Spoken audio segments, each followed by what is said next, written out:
चलिए next question करते हैं। मैंने पूरा बोर्ड रफ इसलिए कर दिया कि हमें ध्यान रखना है सॉल्यूशन का तरीका y into integrating factor equal to q into integrating factors का होल इंटीग्रल। अब यहां पर अगर हम बात करें क्वेश्चन क्या है, यहां पर इसका कोफिशिएंट 1 है। सबसे पहला काम हमें इंटीग्रेटिंग फैक्टर निकालना है, वो है 1 e पावर 1 dx। कितना है? e पावर 1 dx, क्योंकि इसका कोफिशिएंट 1 है तो ये मिला मुझे e पावर x। अब अगर मैं ऑब्जेक्टिव क्वेश्चन कर रहा होता तो मैं 1 सेकंड में आंसर लिखता y into integrating factor equal to q integrating factor plus c। ये होता y e power x, e power 2x का होता है e power 2x by 2 plus of c। हो सकता है ऐसा मिलता ऑप्शन, हो सकता है ऐसा मिलता। e पावर x का डिवाइड कर देते तो 1 by 2 e power x plus c e power minus x। ये ऑब्जेक्टिव का तरीका। मेथड से कर रहे होते तो ये इंटीग्रेटिंग फैक्टर का पहले कंप्लीट इक्वेशन में मल्टीप्लाई किया तो e power x dy by d x plus e power x y equal to e power x। आप में से अभी भी जिसको कंफ्यूजन है समझिएगा, इस dy बाई डी एक्स को छोड़ने के बाद जो बचे, क्या क्या बचा? y e power x। ये सम फॉर्म को प्रोडक्ट फॉर्म में कर दिया।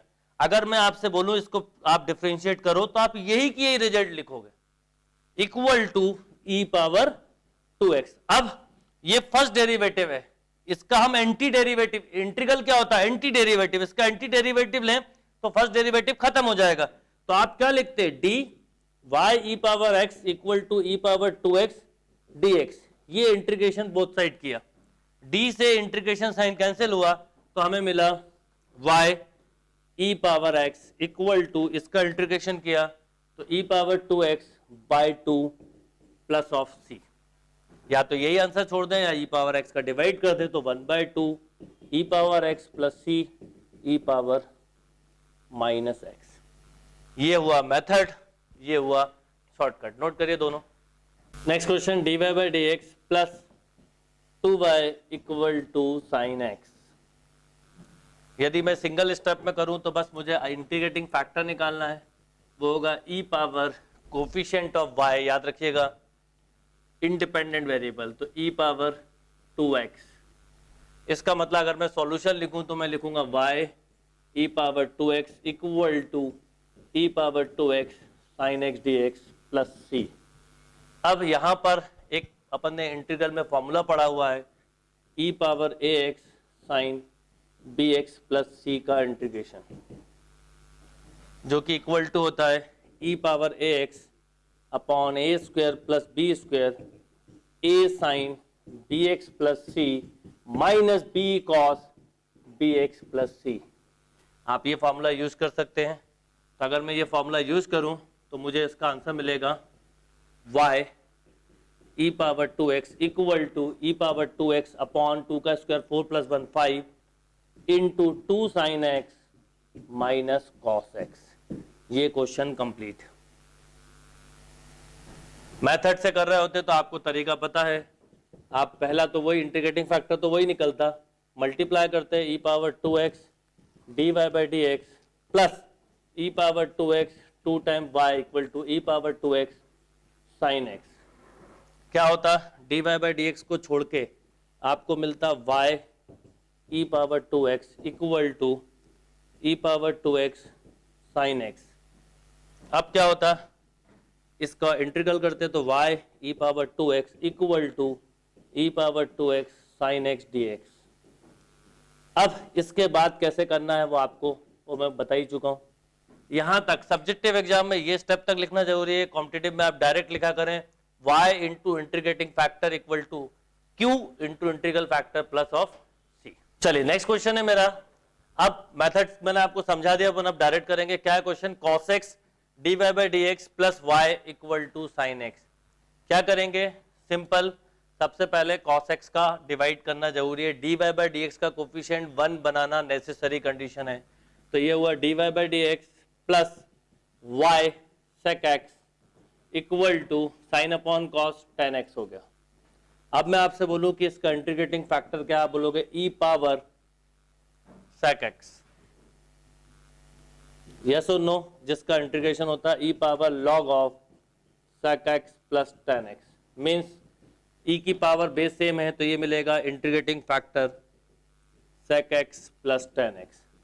अगर केवल यही पूछा है तो क्वेश्चन खत्म, पर आपसे पूरा सॉल्यूशन पूछा है तो सॉल्यूशन का मैंने आपको शॉर्ट तरीका जो बताया वो यूज करिए। क्या? y into integrating factor equal to q integrating factor plus of c। Plus c differential equation का सबसे इंपॉर्टेंट पार्ट होता है, वो नहीं छोड़ सकते आप। अब क्या लिखेंगे आप? y into sec x plus tan x equal to q क्या है? 10x, तो ये हो गया 10x into sec x plus 10x plus of c। अब क्या लिखेंगे आप? देखिए अभी हो गया y into sec x plus 10x, ये अलग पार्ट हो गया, इक्वल टू यहां पर 10x sec x किया तो 10x sec x का हो गया sec x, ये हुआ 10 स्क्वायर एक्स। 10 स्क्वायर एक्स का इंटीग्रल निकाल नहीं सकते तो उसको लिखोगे आप sec स्क्वायर x माइनस 1, तो इसका मतलब 10x 1 का हुआ x प्लस ऑफ c। ये आंसर आ गया। जितना मेंटल कर सकते हैं करिए, मेंटली जितना करेंगे उतनी स्टेप बचेंगी, कॉन्फिडेंस आएगा। तो ये कंप्लीट नोट करिए। यस, नेक्स्ट क्वेश्चन लिखते हैं dy by d x plus y cot x equal to 2 cos x. Direct करें, सबसे पहले इंटीग्रेटिंग फैक्टर निकालें, e power cot x with respect to independent variable, this is e power log of sine x, यानी आपको एक तरह से sine x ही मिला। सॉल्यूशन लिखें तो क्या होगा? y into integrating factor equal to q into integrating factor plus of c, ये हो गया साइन 2x। तो साइन 2x का डायरेक्ट लिखिए कितना? cos 2x अपॉन 2, जब भी c आए तो माइनस लगाना मत भूलना, प्लस ऑफ c। तो ये फाइनल रिजल्ट आ गया y साइन x minus 1/2 cos 2x plus of c। चलिए नेक्स्ट क्वेश्चन क्या लिखा मैंने, देखिए 1 plus x square d y by d x plus 2xy minus 4x square equal to 0। क्या करेंगे? दो काम करने हैं, एक तो इसका कोफिशिएंट 1 बनाना है, ये वाले कोफिशिएंट को ट्रांसफर करना है। तो आप लिखेंगे d y by d x plus 2x upon 1 plus x square y को अलग रखा करो, कोफिशिएंट को अलग, ये पूरा p है, equal to 4x square upon 1 plus x square. Mentally करें, इंटीग्रेटिंग फैक्टर हुआ e power 2x upon 1 plus x square, ये इसका डिफरेंशिएशन है, तो ये मिला e power log of 1 plus x square. e से लॉग कैंसिल, तो आपको रिजल्ट मिला इंटीग्रेटिंग फैक्टर का केवल 1 प्लस एक्स स्क्वायर। अब सॉल्यूशन की बात करें, सिंगल स्टेप आंसर याद रखिएगा, सॉल्यूशन के लिए ये लेना है y into integrating factor equal to q पूरा ये है, और इंटीग्रेटिंग फैक्टर का मल्टीप्लाई करेंगे तो आपस में दोनों कैंसिल हो जाएंगे, तो लॉजिकली हमें 4x स्क्वायर dx मिलेगा। देखिए कितनी जल्दी हो गया, y into 1 plus x square equal to 4x cube by 3 plus of